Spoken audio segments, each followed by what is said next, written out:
to the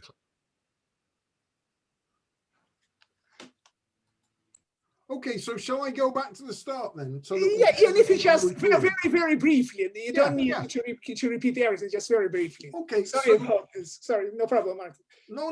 Well, yeah. Okay, so there's my title. Yeah, so I've sort of started the talk and gave a few minutes, but then it turned out we weren't recording, so I've come back again. So you'll have to imagine that I said lots of funny things at the start, because I won't repeat the funny things that I said at the start. Actually, they weren't that funny anyway. Okay, so I wanted to talk about 3 different theorems in this. Oh, and I realized that I've probably got way too much material, so it doesn't matter if I don't get to the end of it. Okay, so here are the 3 theorems. They're theorems from 1949. That's the Higman-Neumann embedding theorem, which tells you that every countable group is isomorphic to a subgroup of a 2-generator group. Sorry, I've got all my scribbles on these slides from before. Let's clean them off. Oh, why isn't that one cleaning off? Great. I'll leave the words Higman, Neumann, and Neumann. Okay. Oh, yeah, I did say a couple of things. So this is Graham Higman, Bernard Neumann, and Hannah Neumann. And Bernard and Hannah were a married couple. 2 of their children, Peter Neumann, who died in last December, and Walter Neumann, are group theorists. So, and apparently 4 of their children became mathematicians. They had 5 children. I don't know what the 5th one did. Anyway, so their theorem was every countable group is isomorphic to a subgroup of a 2-generator group. And then in 1961, Graham Higman answered the same question for finitely presented groups. So a finitely generated group is isomorphic to a subgroup of a finitely presented group if and only if it's recursively presented. So I don't want to tell you what this means yet. I'm sure none of you will know what this means. And again, lots of you might not know what finitely generated and finitely presented mean yet. I'm hoping to tell you all of those. Okay, so that's 2 old theorems, and then there's one rather newer one. There's something called an almost finitely presented group, and as you can see from the name, it's usually been expected that they would behave more similarly to finitely presented than the more general class of groups. But it turns out that in this particular way, in terms of their subgroups, they behave as the bigger class of groups, the finitely generated groups. Okay, so I won't tell you what those are for now. I'll start by discussing a bit about countability. Okay, so you say infinite sets have the same cardinality if there's a bijection between them. And then a countable set is one that's bijected with the natural numbers. These ideas were introduced by Cantor. I'm afraid I don't have a photograph of Cantor, just so I don't have lots of other pictures. Cantor showed that the power set of any set X is bigger than X. So if our set X is, say, X, Y, Z, then X has 3 elements. We know that the power set of X has 8 elements. You know, you can either leave X out or put X in, leave Y out or put Y in, leave Z out or put Y in. So when X equals 3, the power set of X, and sometimes we write this, the power set, as functions from X to a set of size 2. So sometimes people write the power set like that, but I'm going to write it like that. This has size 8. So really all I'm showing is that 8 is bigger than 3, right? Again, probably some of you will have seen this result, but anyway, let's prove it. So Cantor's diagonal argument, there's no bijection F from X to the set of all subsets of X, the power set of X. Okay, so proof, given F, define a set Y equals the set of x in x such that x is not an element of f of x. Right, so that's a subset of x. And if you think about it, y does not equal f of x for any x, any x in x. Y can't be equal to f of x because x itself is in exactly one of them. So what we could say is that x is an element of the symmetric difference of y and f of x. Yeah, so x is, these two sets are definitely not equal because exactly one of them contains x. Okay, so this applies to arbitrary sets. And, you know, we did an example with 3 things, but we could do it with any number of things. And so you tend to write, I'm not very good at drawing this symbol, but that's Aleph0 equals the cardinality of the natural numbers. I think it's just coincidence it looks a bit like an N. I mean, in terms of the Hebrew alphabet, it's more like an A. So then 2 to the Aleph0 is how we write the cardinality of the power set of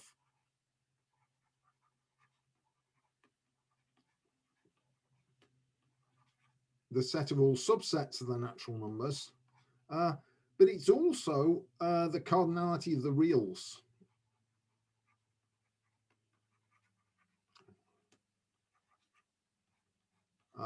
And again, I don't know if you've seen this.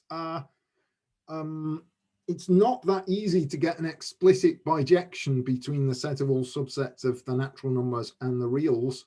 But you can get injections in each direction. And then there's a theorem called the Schroeder-Bernstein theorem, that if you have a pair of sets and injective maps each way between them, then there is also a bijection.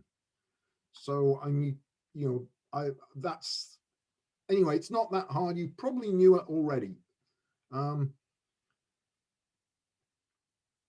Okay, let's see what's on my next slide. Oh yeah, that's right. I'm going to tell you a story about transcendental numbers.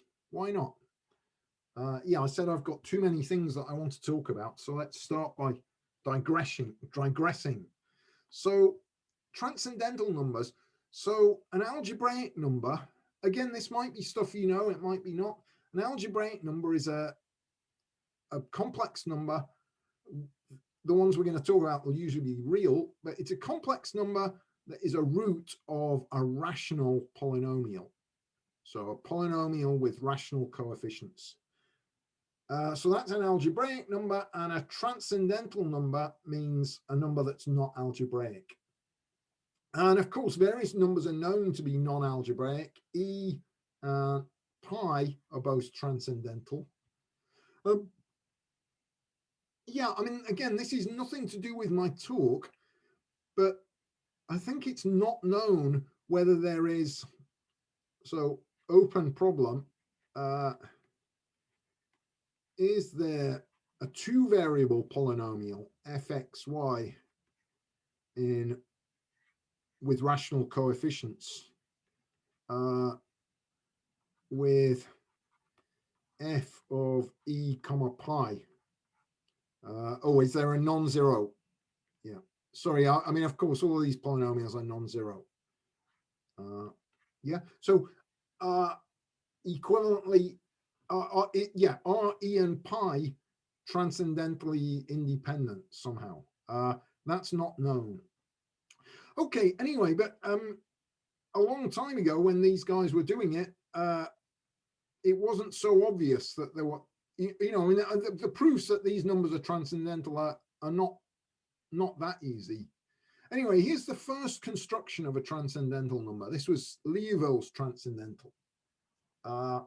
So it's the sum over n greater than 0 of 1 over 10 to the n factorial. So it's 0.1 That's 0. 1 factorial is 1. 2 factorial is 2.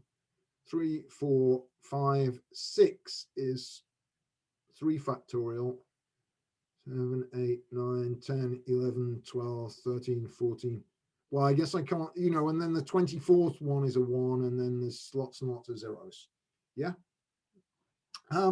Right, so why is this number transcendental? Well, there's a lemma.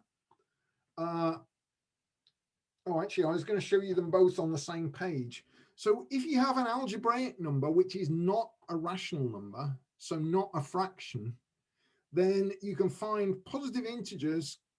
Actually, k doesn't have to be an integer, but positive numbers, we might as well take k to be an integer. K and m greater than 0, so that for all sufficiently large q, and you should think of q as a denominator, and for all p, then you can't get closer than 1 over k to the q, 1 over k times q to the m to the algebraic number using a rational whose denominator is q, right? So we're saying if we've got an algebraic number which is not a rational number, then you can find a positive constant k and an exponent m such that you won't get closer than 1 over k times q to the m to the algebraic number using a rational whose denominator is q. Okay, so if you think about it, this number definitely fails that. So some some n equals 0 up to, I need another number, L of, of 1 over 10 to the n, n equals 1, sorry. 10 to the n factorial differs from this number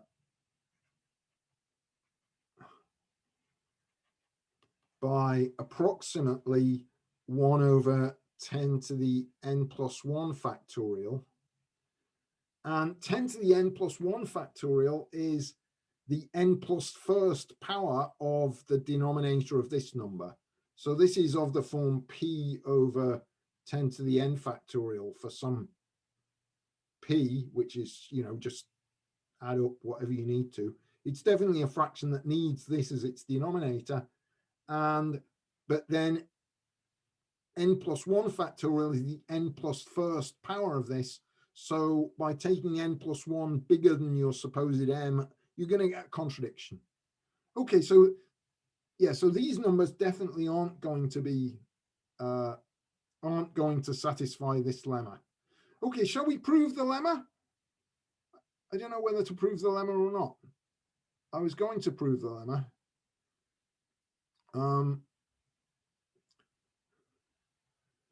Okay, so the idea is we're going to take a polynomial. Shall we prove it or not, Martin? Lots of people are saying yes. So okay, go for it. Yeah. So we take a polynomial. Oh, firstly, we started with a polynomial in the rationals, but we can multiply up by a common denominator to make it into the integers. Actually, no, let's do that first. Let's do something else first. So if, let's call this lambda. No, let's call lambda is lambda isn't this. Right, so if alpha is algebraic, we pick this f with f alpha equals 0, and of course fx is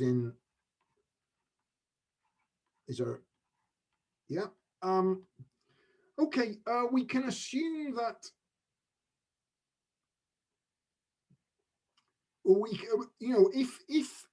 if alpha is a repeated root of f, we replace f by its derivative, and then that still has alpha as a root, but it's a root one less time. So without loss of generality, alpha is only a root with multiplicity 1.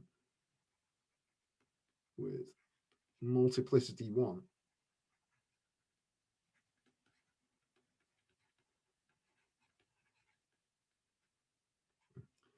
And so in particular, oh, and also root of fx. Yeah. Also, by clearing denominators, we can assume that fx is an integer polynomial. Yeah. We multiply up by a common denominator. So suppose fx is an integer polynomial, f of alpha equals 0, and f dashed of alpha does not equal 0. Right, so yeah, so those are the things we can assume. Yeah.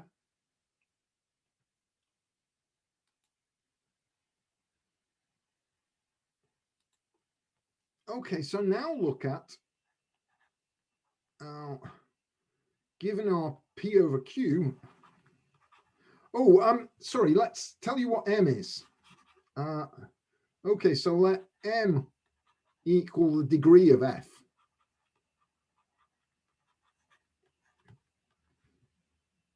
Right, so f of x is a degree m polynomial, and it's an integer polynomial. Okay, so for any p over q, a rational number,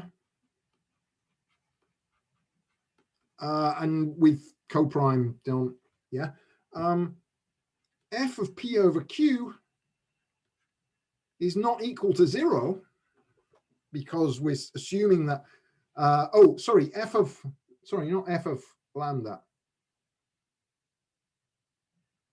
Yeah, no, that's right. Yeah. Yeah, for a rational close to our algebraic number alpha, f of p over q is not equal to 0. I mean, we've probably assumed there weren't any rational roots anyway. So what's the smallest it can be? So f of p over q, absolute value, is greater than or equal to 1 over q to the m. Right, so, but then what about the derivative? Oh, what about, hang on, yeah, so let's draw the graph. Sorry. Draw the graph of f.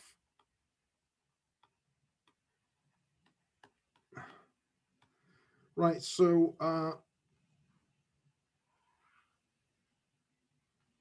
here we've got p over q, and here we've got alpha, and then it's sort of going through something like that. I've zoomed in really, oh, I've drawn a terrible, I want a curve that isn't quite straight, but it's sort of fairly straight. So Ian, there's a question in the chat about why the absolute value of f of p over q is at least 1 over q to the degree of f. Can you? Because it's not 0, and it's a multiple of, we're taking, sorry, yeah, it's we've taken something like am p to the m over q to the m plus am minus 1 p to the m minus 1 over q to the m minus 1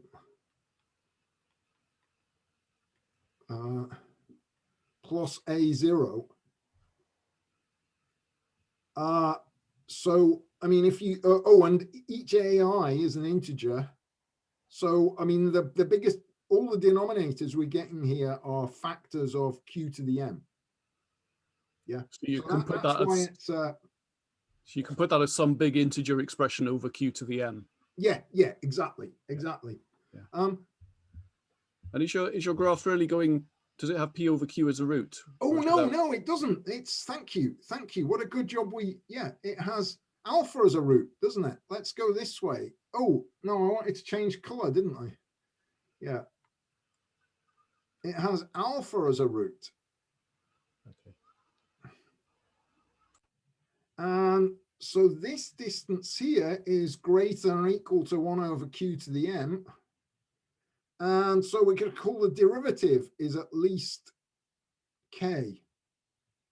No, the derivative is less than or equal to k. Great. Yeah, so then this distance here is greater than or equal to 1 over k times q to the m. And that's what we wanted. Right, so we need q to be sufficiently large that the derivative is, you know, stays away from 0 on this range. So we don't need q to be very large. I didn't, okay, so I didn't say what k was until then. So it turned out that k was some sort of upper bound for the modulus of derivative, and m was the degree of the polynomial. Okay, great. So now let's look at Cantor's argument instead. Hang on, where am I? Cantor's argument. There are only countably many algebraic numbers. Because q is countable, there's only countably many polynomials. Many polynomials fx in qx, and each one has only finitely many roots, each with finitely many roots. Right, so there can't possibly be a you know, there's way too many real numbers for them all to be algebraic. So Cantor doesn't actually find any transcendental numbers at all, but he just shows that there aren't enough whatever the other word was, algebraic numbers to cover. Okay, so I'm afraid I'm going to go to group theory now. So, boo, it's my job. I've got to do it. So I'm going to say a subset S of a group G generates G if no proper subgroup of G contains S. So we're saying S subset of H, a subgroup of G, implies H equals G. So that's saying S generates a subgroup, generates the whole of G. Now there's another way you can think of this. If you start by taking elements of S and just form products of them and their inverses and just keep going with that, then you're sort of obviously getting a group. So that's an equivalent thing to this. So equivalently, every element of G can be written as a product of elements of S and their inverses. I guess we have to be careful about what we do when the set's empty. I think we have to allow ourselves the identity element then. Anyway, yeah. So G is finitely generated means some finite set S generates G. What can we say about this? Oh, yeah, there's obviously the number of countable groups. There's obviously the same as the continuum, the same as the real numbers again. If you think about the multiplication table of a group, there's only that number of multiplication tables you can write down. Yeah, and so if you take for any subset of the natural numbers, take the product over S. Hang on, no, let's not take the product. Let's take the direct sum. If you take the direct sum over any subset S of the natural numbers of, hang on, no, sorry.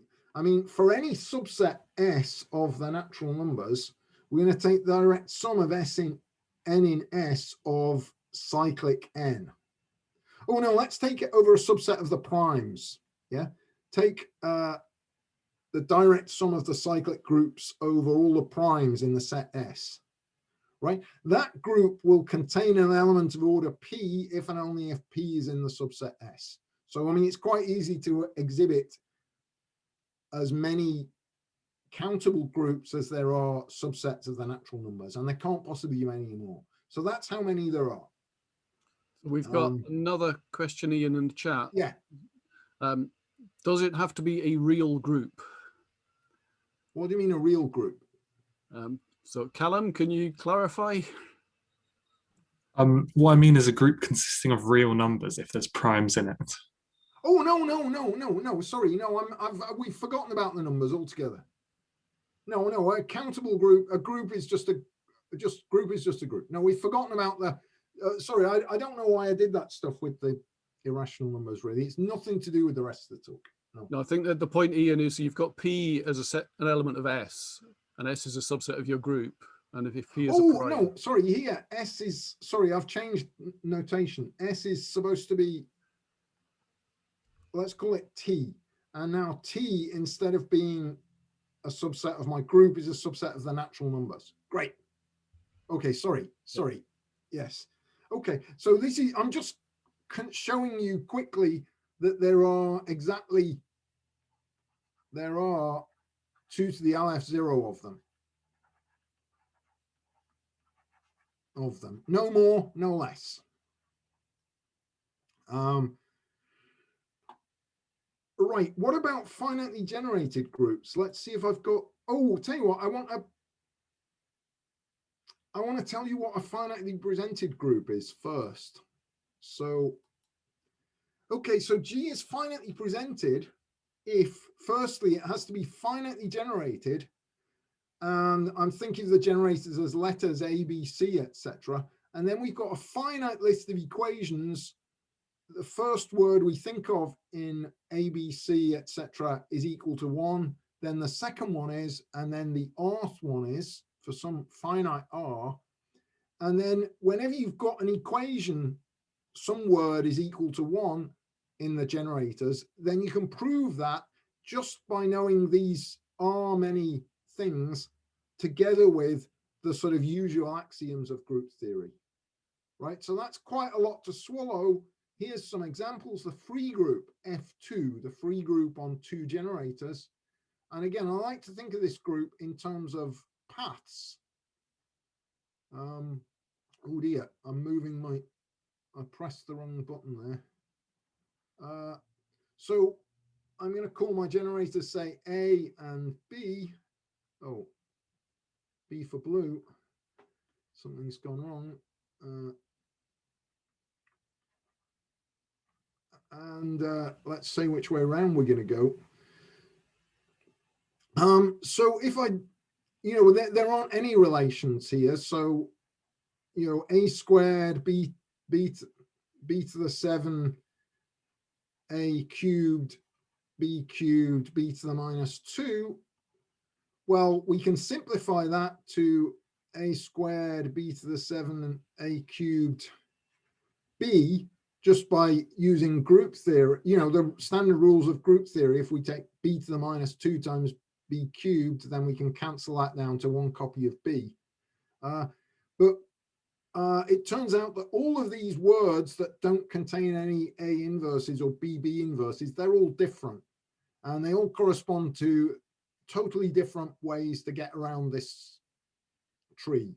So I guess what you might want to do is make the universal cover of the tree, which I don't know, if you've not seen this before, I'm not sure this is going to help you. Then A squared is you're starting off here and you're going 2 A's up, and then you're going 7 B's across.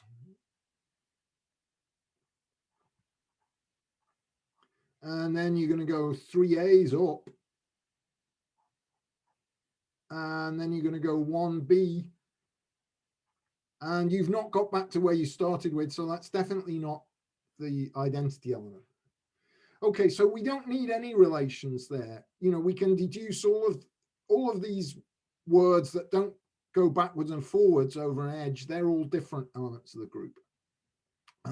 Free abelian group Z squared. Well, here we're going to take our 2 generators A and B again. And now, so here I didn't write it down. So we write the generators on this side, and then we write the relators on the other side. We didn't need any relations here.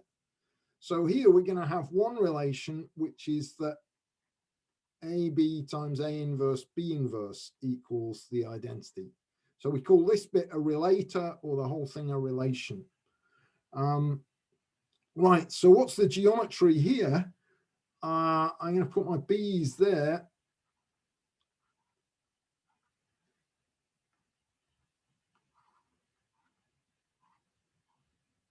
And those are my A's and my B's.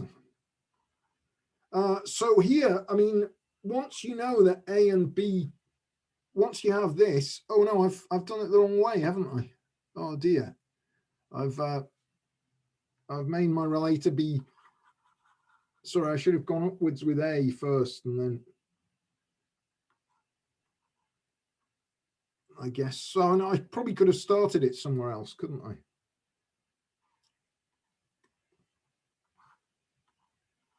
Yeah, so if I start here, I read round, I get A, B, A inverse, B inverse. Great.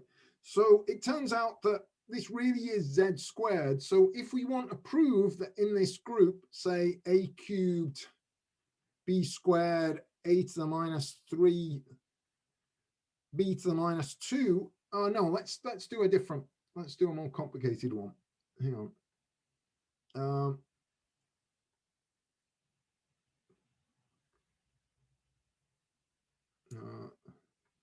Let's say A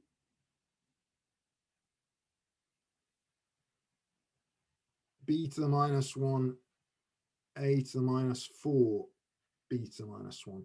Say we want to show that that is equal to 0, is equal to the identity in this group, and it will be because we've got 3 plus 1 minus 4 A's, and we've got 2 minus 1 B's. Well, we can think about it in terms of filling in these rectangles. So if we go A cubed, and then we go B squared, and then we go A upwards again, and then we go B to the minus 1, oh dear, and then we go A to the minus 4, and then B to the minus 1. Okay, so if we trace around this picture, we get back to where we started. That's that shows that that's the identity, and all of these little rectangles that we go through, they're all copies of this rectangle, and we know that this rectangle is representing the identity. So somehow we're using this to deduce that this equals the identity. Okay, and I didn't want to have one that crossed over itself, but I guess it doesn't matter anyway. Yeah. Okay, so we've got a theorem of Bernard-Neumann that I wanted to mention. There are as many two-generator groups as there are countable groups. Okay, and so here's Neumann's proof. We're going to exhibit them as subgroups of the direct product of all the odd alternating groups. So we're going to look at the subgroup. We're going to take 1, 2, 3 in here and 1, 2, 3, 4, 5 in here. They generate the whole of A5. And similarly, 1, 2, 3 and 1, 2, 3, 4, 5, 6, 7, they generate the whole of A7. And 1, 2, 3 and 1, 2, 3, 4, 5, 6, 7, 8, 9, they generate the whole of A9, right? So we're going to take the diagonal copy of 1, 2, 3, 1, 2, 3, 1, 2, 3, 1, 2, 3. That's an element of order 3. And we're going to take the sort of diagonal copy where we keep getting a longer and longer cycle, where we do the cycle that goes the whole way along. That's an element of infinite order, yeah, because its order is bigger than 5, 7, 9, 11, yeah. So it turns out the subgroup those two generate, you've obviously got A5, A7, A9, A11, etc. as quotients, but Bernard Neumann showed that you don't have any other ANs as quotients. So you have exactly the ANs that you've put in. Okay, so we've only made one group so far, but now let's say instead of taking this 7 cycle, we just take the identity in the second coordinate. Yeah. Let's take the identity in both coordinates. So we've got 1, 2, 3 in every coordinate except in the A7 coordinate. So now we've got AN as a quotient if and only if n is greater than or equal to 5 and odd and not equal to 7. Right? So we can do that infinitely often if we want. We can either take the identity, or we can take the long cycle for the second generator, or we can take the identity or the 1, 2, 3 cycle for the first generator.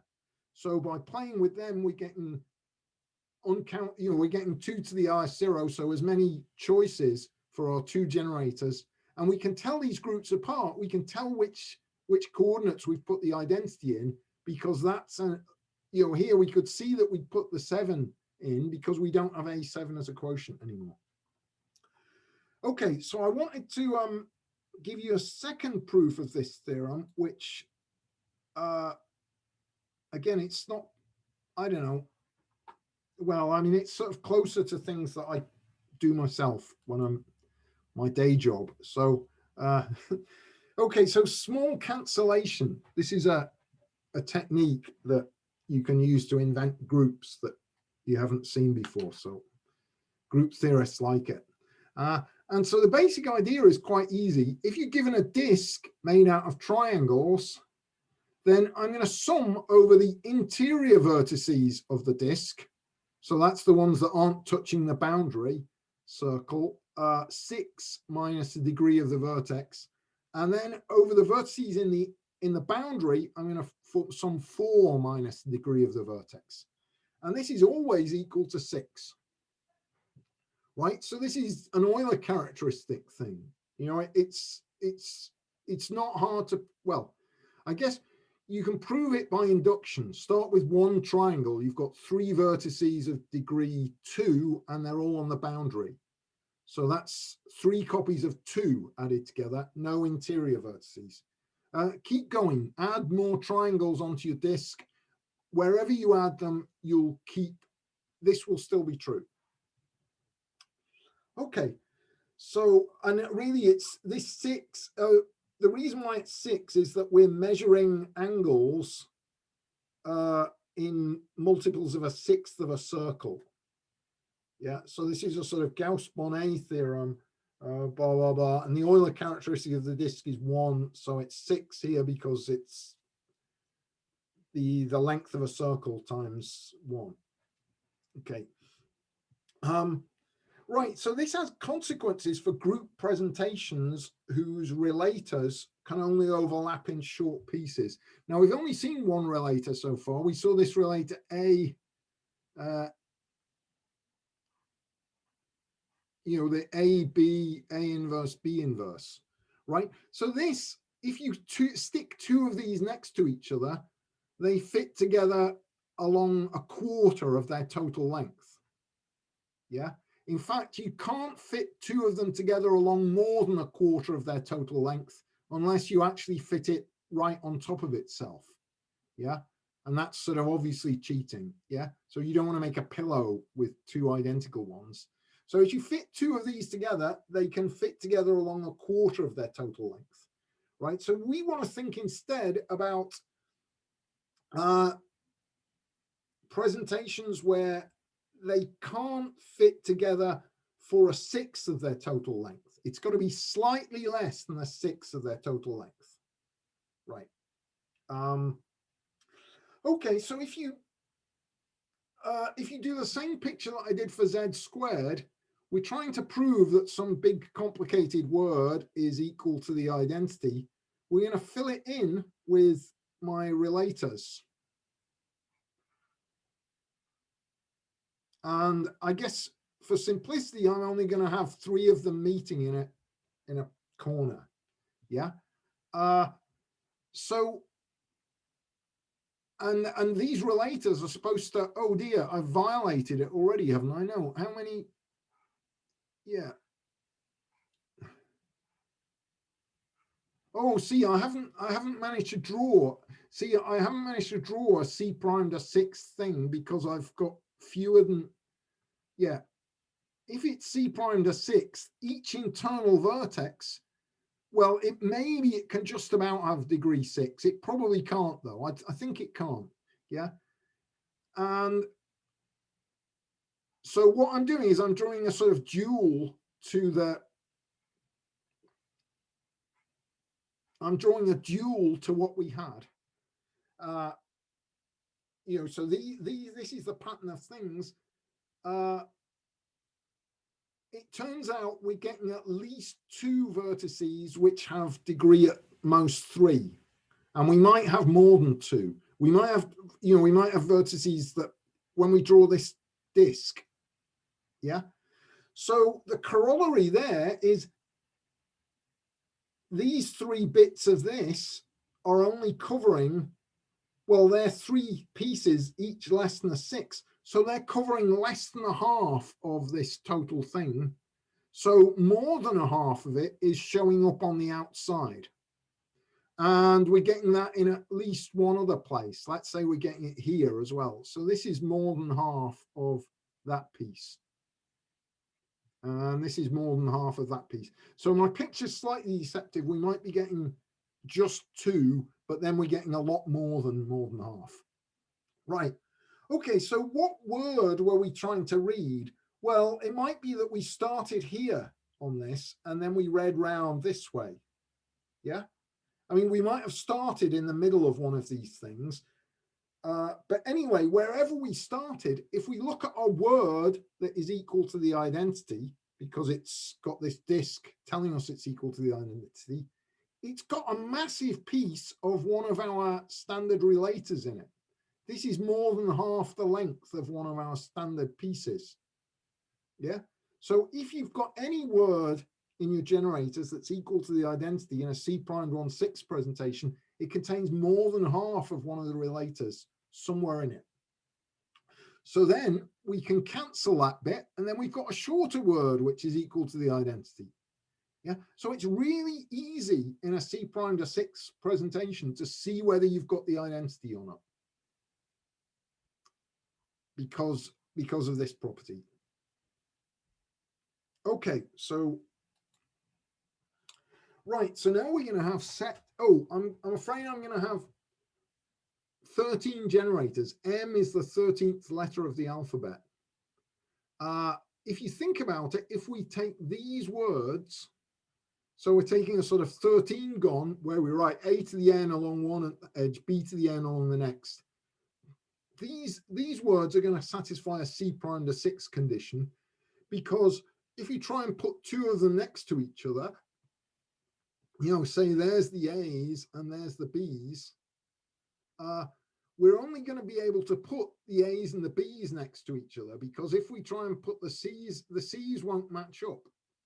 Yeah, the A's and B's are there, and then the C's in one word have started before the C's in the other. So we can't get them to match up on more than 2/13 of the whole length. Right, so this set of words always satisfies the C'(6) condition. So then you can make uncountably many groups by just taking all the possible subsets of the natural numbers and taking these words. Oh, how do we know they're all different? Well, we don't quite know they're all different, but we have, whenever S is a subset of T, we have a homomorphism from GS onto GT. So you get a surjective homomorphism whenever S is a subset of T. And there's and you know that it's not an isomorphism because the words that are in T, the words that correspond to N in T but not in S, they're definitely not equal to the identity because they don't contain half of one of our standard relators. Yeah. So all of these surjections are not isomorphisms, so they're all giving us something. And I mean, there's an argument from there, given this uncountable family of groups and non-isomorphic surjections, where all of the groups are finitely generated, then you must have uncountably many isomorphism types. It's not a difficult argument, but it's got nothing to do with the small cancellation. So I think I'll skip the rest of that argument. Also, I can't remember it as well, but okay, so that's an alternative way to show that there are uncountably many we've made 13 generator groups, haven't we? We haven't made 2 generator, but I can take a semi-direct product with a cyclic 13, and my cyclic 13 is just going to permute the generators round in a circle. It's going to be A goes to B, goes to C, goes to D, goes to M, goes back to A. Yeah, that order 13, once you've got that and A generate the whole of this semi-direct product. So we can get down to 2 generator groups if we want. Okay, let's get back to the main topic. The Higman-Neumann theorem. Every countable group embeds in a 2 generator group. Right, so we've got another piece of group theory I want to introduce, I'm afraid, to prove this. For any group H and any isomorphism between a pair of subgroups of H, there's a bigger group G and an element T in the new group G, so that H is a subgroup of G, and also conjugation by T is just this isomorphism we want from A to B, right? So you're supposed to think of this as, here's your group H, and you've got your 2 subgroups A and B, and they're isomorphic. So then you add on a sort of pipe, which you glue on this pipe, which is labeled by T in that direction, and that's your new space for G. Right, so this is the sort of picture of it. Okay, that's called an HNN extension.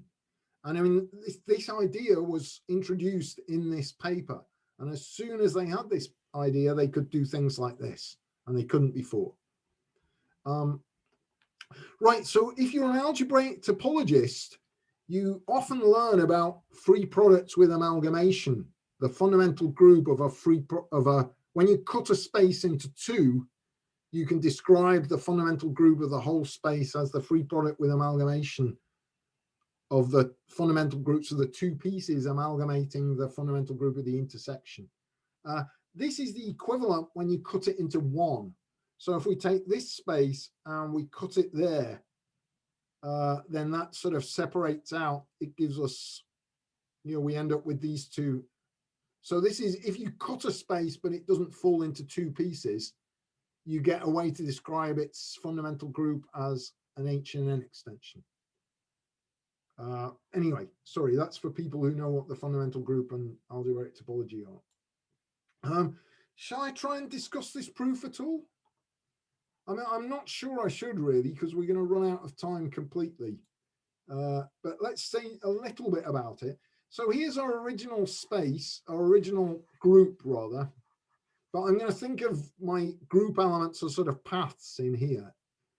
And then I'm going to add on a free group on 2 generators. So I've sort of added my 2 loops, A and B, on the outside. Now, inside the AB group, we can find a free group on countably many generators. So that's the group generated by A. Oh, let's draw a base point. We're going to measure our loops from there. A conjugated by B, A conjugated by B squared, A conjugated by B cubed, A conjugated by B to the 4. All of these are all different. And actually, if we wanted, we could go the other way as well. So A conjugated by B inverse. Yeah, so maybe I'll draw those in as well. Yeah. Okay, so this is a subgroup of the AB subgroup. And actually this, if I put them going both ways, it's the kernel of the homomorphism from the free group to Z that just sends it to the number of B's in the word. Okay, and there's another one of these where we do the same thing with the A's instead.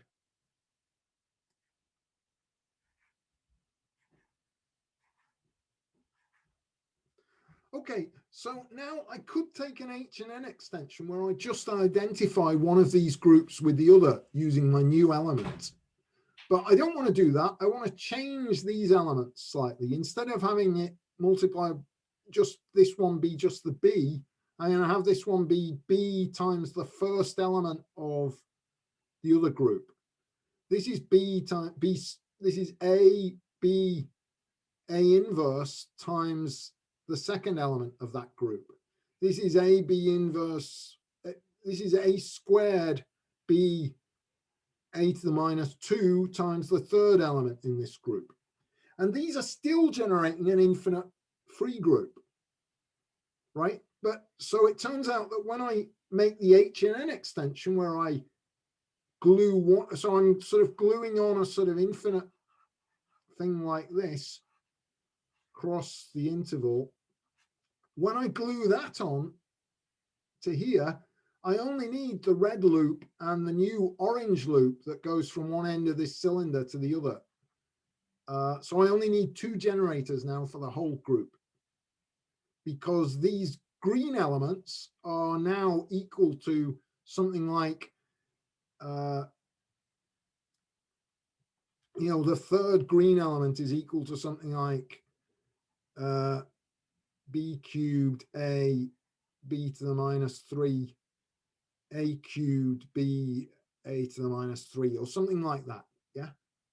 I don't know. Anyway, sorry, maybe I shouldn't have tried to talk about that proof at all. Okay, so that's a fairly easy theorem once you know what an HNN extension is. What about finitely presented groups, though? There aren't enough of them.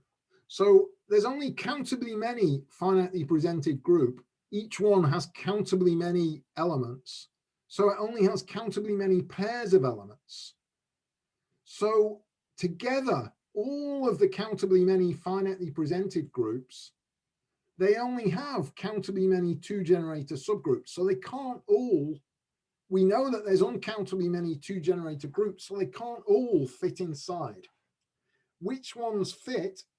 Well, that's this big theorem of Higman.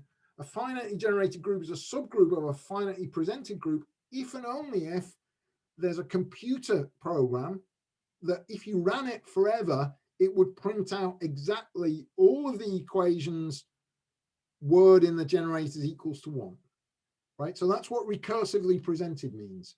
There is a computer program such that if you kept it running forever, it would print out exactly all of the words that are equal to the identity, right? So one way around is actually fairly easy. If your group G is a subgroup of H with H finitely presented, you know that an element is going to be equal to the identity if and only if it's some product of conjugates of relators. So you just write down for each n, you write down all the products of at most n relators conjugated by a word of a most length at most n, and then see whether any of those are equal to the element of G you're thinking of, just thinking of them in the free group. Yeah.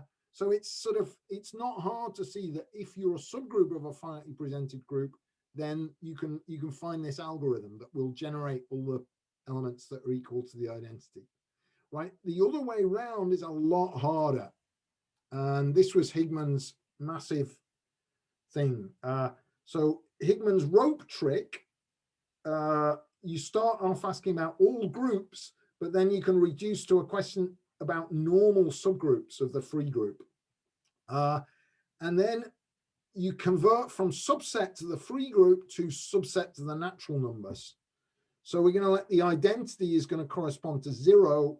Let's say we're going to set A correspond to 1, B correspond to 2, B inverse is going to correspond to 3, A inverse is going to correspond to 4, and then say the word ABBA is going to correspond to the number 1, 2, 2, 1, and ABBA with an A inverse, Agnetha's left or something, is going to correspond to 1, 2, 2, 4.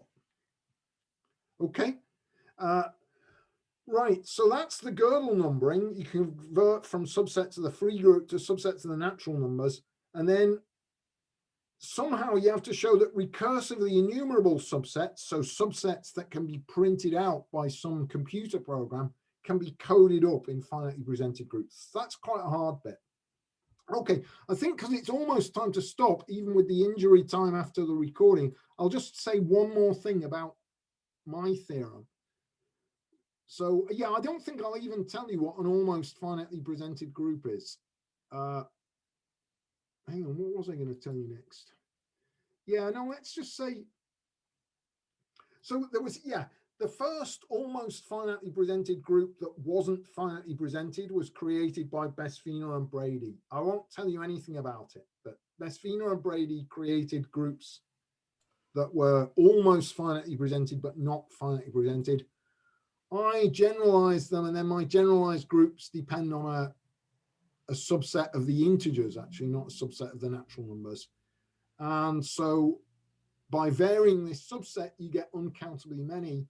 And so all of these steps that Higman made, his rope trick, where you can get a similar rope trick for almost finitely presented, and the Gödel numbering, you can do just the same.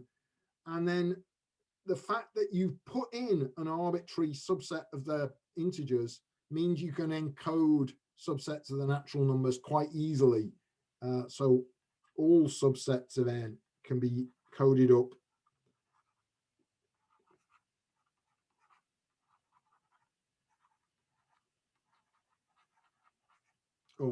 in almost finite presented groups.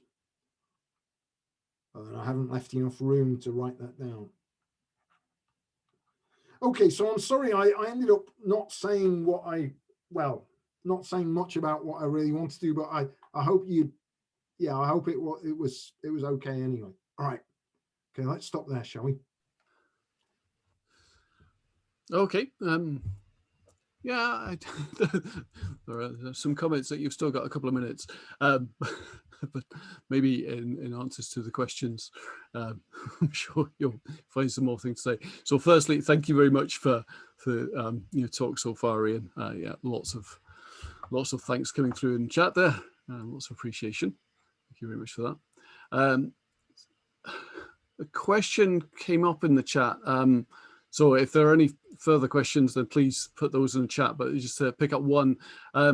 So Harry was asking if the Gödel numbering that you've got there, is that the same or different to the one used in his incompleteness theorem? Right, well, the thing is, I mean, in the Gödel's incompleteness theorems, he's got to number, I mean, he's trying to code up the whole of number theory. I'm just trying to code up one group. I mean, it's named after, yeah. I mean, it is the same essentially, but it's a lot easier. What we're doing here is a lot easier because we're trying to model a group with numbers. So then, if you've got if you've got a subgroup of the group, if you've got one of these nice subgroups, so you've got the kernel of a map to a recursively presented group, then you're getting a recursively enumerable subset of the natural numbers. So it's a way to translate from having to do things with subgroups, or you've got a subgroup where you've got some algorithm for generating its elements, to you've got just a collection of numbers. So yeah, I mean, it is the same. It's obviously, but it's a far shallower version of the sort of a baby version of that. Yeah, exactly. And discarding all algebraic structure, and just literally it's a bijection, or I mean the thing is, if you're given these words, you can, if you're given these numbers, you can find their product by just concatenating them. I mean, yeah, I mean, we're not really discarding the group structure of the free group. There's a slight subtlety. It's not elements of the free group. Elements of the free group are not going to integers. It's words in the generators of the free group that go into integers.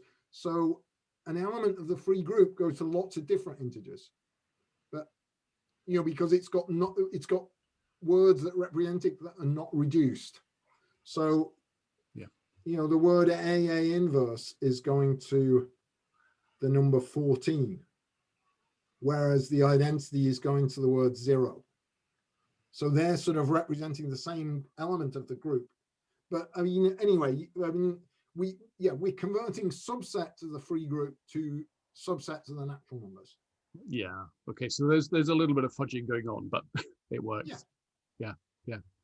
Okay, just picking up what else has come up in the chat.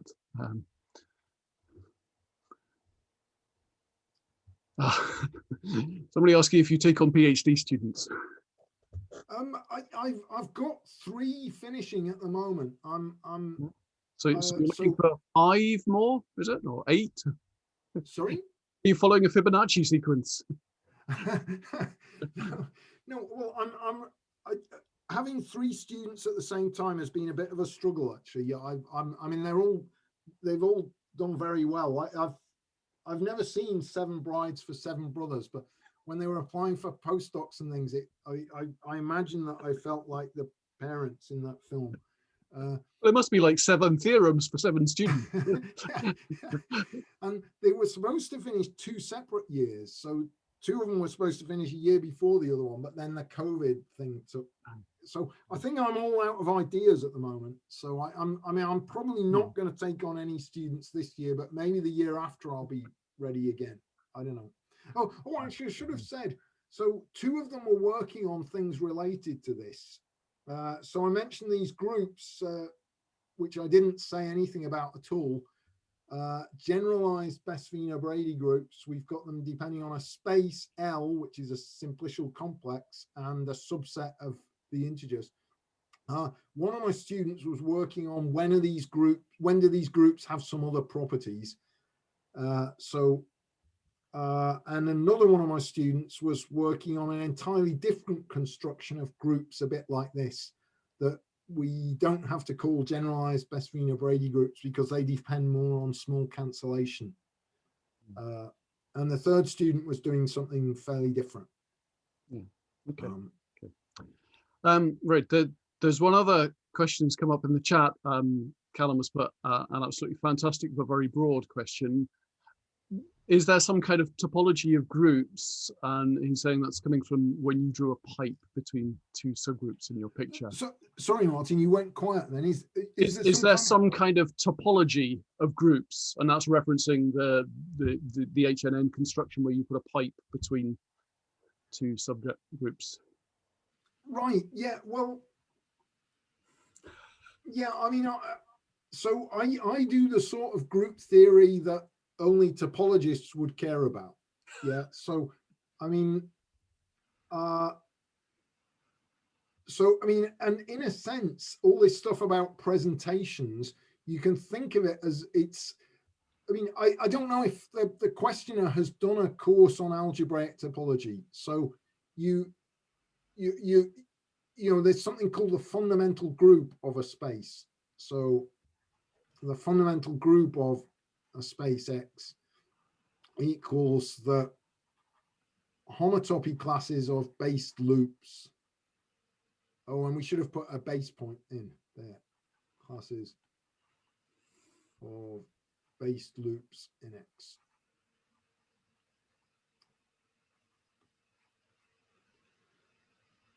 Okay, so if you've seen, I mean, so, and you know, X might be a nice space, like a space made out of simplices, a simplicial complex, if you've seen one.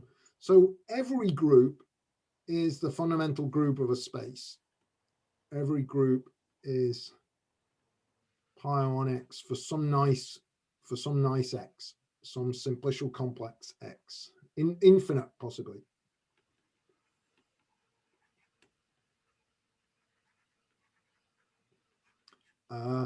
And finitely presented groups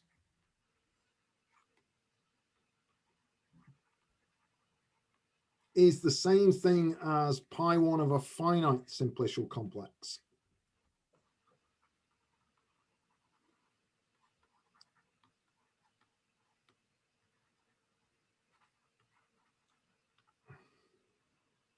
Okay, so oh yeah, I don't want that title, do I? Let's go on to another page. So from one point of view, when you're doing group theory with presentations with generators and relators, you're really doing something that's sort of more like topology anyway. But then from another point of view, you're doing something that's a bit like this computability and things as well. But yeah, certainly I like to think about groups in terms of topological spaces. It turns out there's a nicest possible topological space with a given fundamental group. So a KG1 or BG sometimes it's a nice space, so it's a homotopy type of a simplicial complex, and its fundamental group is isomorphic to G, and its universal cover is contractible.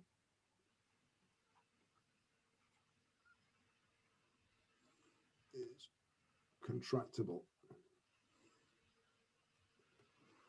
Okay, so this space is every topologist's favorite space for a given group. Yeah, it's a slightly funny space in some ways. So if your G has any torsion at all, any elements of finite order, this space has to be infinite dimensional. But it's unique up to homotopy. And when I talked about finiteness properties in the, oh yeah, so there's a question. So so G is finitely presented if it's got one of these with finitely many 0, 1, and 2 cells. Yeah. So you say G is Fn if there exists a KG1 with finitely many cells up to dimension n.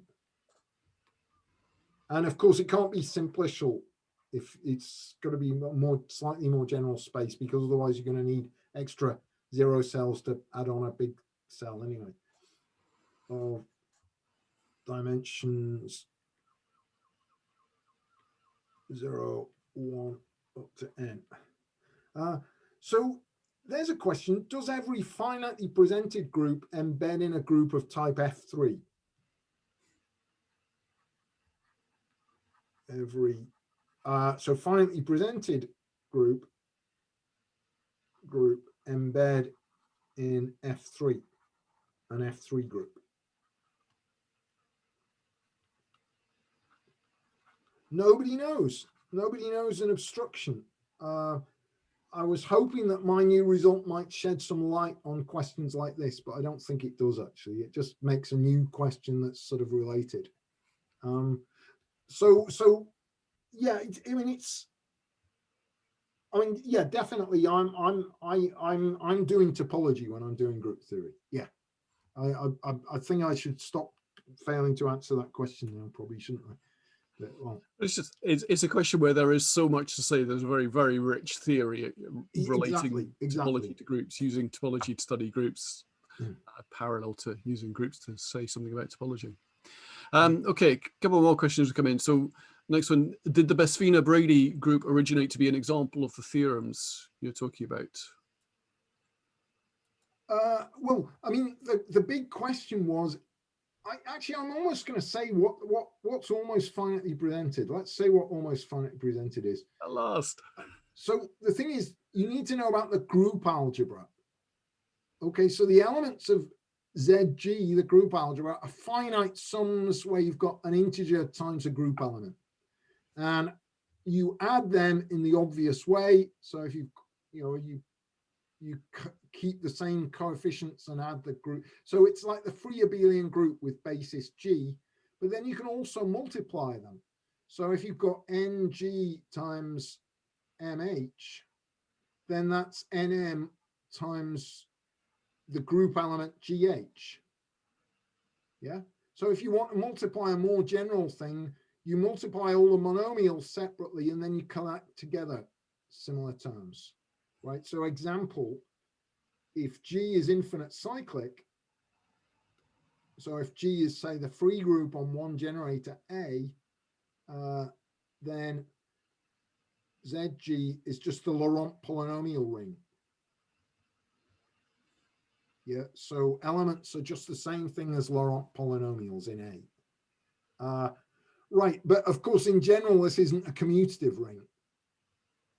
Okay, so once you've got that, you've got a ring homomorphism from ZG to Z, which sends every group element to 1. And you call its kernel the augmentation ideal.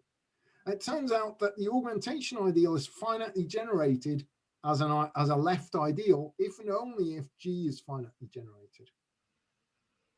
right? So now you know what almost finitely presented is. G is almost finitely presented if and only if the augmentation ideal is finitely presented as a ZG module, right? So this was introduced in the 1960s by Leary and Ekman, I guess. Maybe Sayre. I don't know. No, let's take a hyphen out of Leary Ekman. And for a long time, it wasn't known whether there could be any difference between almost finitely presented and finitely presented. So yeah, Besvino and Brady definitely introduced their groups to construct groups that were almost finitely presented, but not finitely presented. Yeah, so the group algebra looks like the group algebra of a finitely presented group, but the group itself isn't. But it isn't. Yeah, okay. Thank you. And then next question, are there questions regarding hyperbolic groups which relate to some of the ideas you've talked about? Oh, well, of course, C-primed to 6 groups are hyperbolic, aren't they? Yeah, yeah, there are. I mean, I've never really done anything non-trivial with hyperbolic groups myself, but I know lots of people who do. Actually, yeah, I should mention that. So, yeah, Robert Croppola, that's the son of Peter Croppola, another mathematical dynasty. Well, there's only 2 of them so far, but yeah, has constructed groups that look like they're hyperbolic.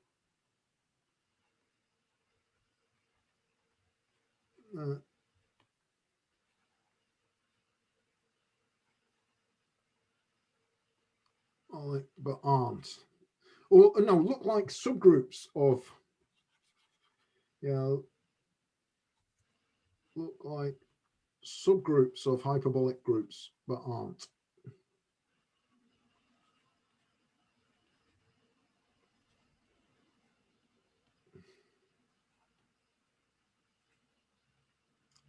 Using a sort of, he's generalized Besvino-Brady groups. And again, the reason that they're not subgroups of hyperbolic groups is they're not, they're not even subgroups of finitely presented groups. So they, so he's using this same technology. Yeah, so he's sort of, yeah, my generalized Besvino-Brady groups are already old hat. Robert has generalized them further, and he's, yeah, I mean, oh yeah, what are the big questions with hyperbolic groups? Yeah, I mean, there's loads of big questions with hyperbolic groups. I've never managed to do anything with hyperbolic directly with hyperbolic groups myself, but I keep hoping that I will. So there's a comment mentioning residual finiteness as something to do with hyperbolic groups that perhaps. Are all hyperbolic groups residually finite? Yeah, that's a famous question. Yeah. My guess is not, and I keep dreaming that one day I'm going to find a group that isn't. But oh yeah, so Robert Croppola and my student Vlad Vankov, they have groups that are not residually finite.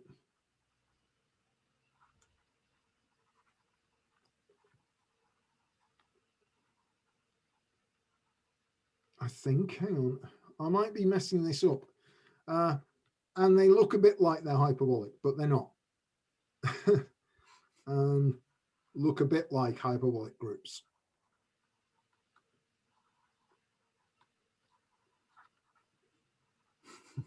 So this is so I mean, they're definitely not hyperbolic groups, but they have some nice action that isn't code compact or something on a hyperbolic space. So they're sort of, I can't remember the details, but yeah, they're almost hyperbolic. Who was working on this? Yeah, but again, I know very little about what they've done. Okay. I think that's all of the questions. I realise I have to go back to Callum's question briefly and say, and since Ian, you've kind of outlined where you can build a topological story off the back of a group, but of course that was then developed, and you could take rings and develop, you know, spectra that emulate that, and you get into the realm of brave new algebra. And what you're doing, of course, is not quite brave new algebra. It's, I've heard you describe it before as cowardly old algebra. yeah. Well, I mean, the thing is, yeah, I mean, a lot of those people, they sort of only do things for sort of comparatively basic groups, don't they? Like finite groups and things. But yeah, they do a lot more topology. Yeah. So yeah. Yeah, no, I'm definitely doing, yeah, I'm not doing that level of, yeah, topological stuff. Yeah. Okay, so thanks for all the questions that have come through. And so thanks again to Ian for a very interesting chat and some, yeah, very interesting answers to questions. So for the students, that's the end of the program for today. So you got a rest until, I think it's 10 o'clock tomorrow, and the rest of us can go and melt somewhere in a corner or get some ice cream, whatever. Right, thank you all. So we'll draw the session to a close. What do I do with the